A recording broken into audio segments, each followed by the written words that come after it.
Hey guys, Thomas here from Wakely Properties in Paddington. The title of this video is You're Part of the Problem, and the whole idea behind that is I've spoken a lot about the undersupply of property on the market at the moment and why that's causing the buyer frenzy that we're seeing and the prices that we're receiving at the moment. Part of that reason, and I won't bang on about the undersupply, but I'll talk about some of the reasons why. One of the reasons why is because it's so difficult to find something to buy, people are more reluctant to put their properties on the market. So that's causing more of an issue because the less people that are prepared to put the properties on the market, the less supply there's going to be. So I just wanted to share a couple of strategies with you. If you're thinking of selling but are reluctant to because it's hard to find a property, how can you combat that, or how can you make that a little bit less stressful for you on the purchase side? So some of these strategies that we're using are, one, because it's such a competitive buying environment at the moment, we're able to ask people to put in longer settlement terms. So, for example, property at Enova Street in Barton that's just gone under contract last week. We had 6 written offers on that, and out of those 6 offers, I think 4 of them were 90 days settlement terms. One of them was a 60-day settlement term, and one of them was a 30-day settlement term.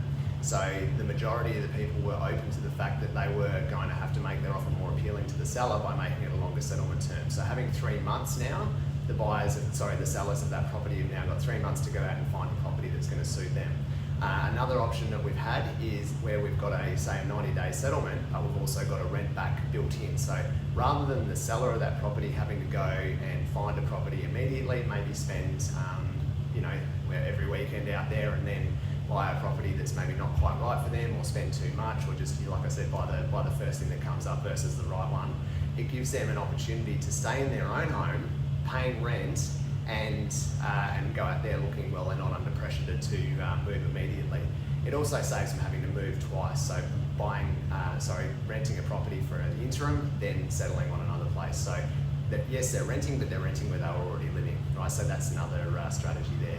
The other one, and I've spoken about this before and I definitely recommend it at the moment, is hiring a buyer's agent.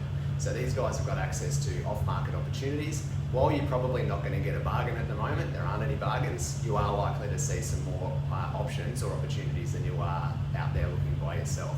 So there's just some strategies that if you're thinking of selling but you're reluctant to because it's going to be hard to find something to buy, there's some things that you can do to insulate yourself from that. It's a great market to be selling, it's a tough market to be buying, so help yourself by giving yourself a little bit more time and a bit more flexibility. There's always options. Thanks guys.